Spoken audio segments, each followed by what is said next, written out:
Poser la question à n'importe quel universitaire en France sur ce qu'il attend aujourd'hui. Et je le donne dans l'ordre d'importance. Il attend trois choses. La première chose, du temps.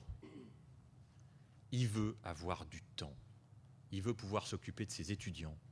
Il veut pouvoir s'adonner à ses travaux de recherche sans que sur son bureau ne monte la pile de bureaucratie, la pile de documents qui le détournent de ce pourquoi il a choisi ce métier. Il a choisi de s'adonner aux missions d'enseignement et de recherche.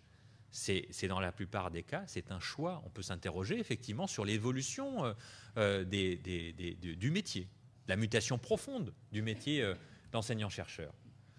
La deuxième chose, et bien évidemment, avoir du temps, ça veut dire créer de l'emploi.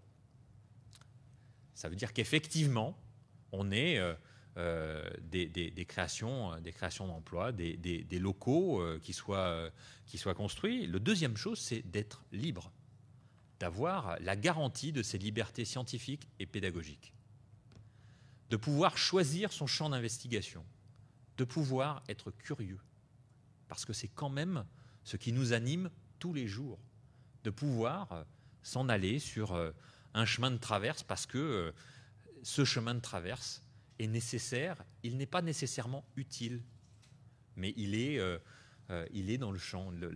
La recherche, c'est poser des questions. Si on n'y répond pas, il y aura une deuxième question qui arrive derrière. C'est le fait d'avancer sur la connaissance. Et c'est bien ça qui nous anime tous les jours, y compris dans le lien avec nos étudiants.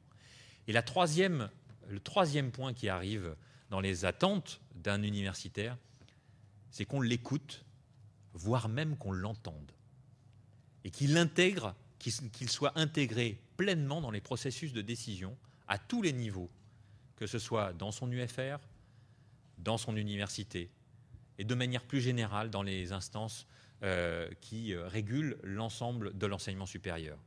Du temps, des libertés garanties, et enfin la capacité d'être acteur des décisions, voilà les trois éléments qui sont au cœur des attentes des universitaires en France. J'ai le sentiment d'avoir entendu aujourd'hui des choses assez similaires. Et si l'université n'est pas une entreprise, le savoir n'est pas plus une marchandise. Et on ne peut pas continuer sur cette lancée. Et ce que j'ai pu entendre aujourd'hui me laisse entendre que les similitudes sont malheureusement très grandes. Merci.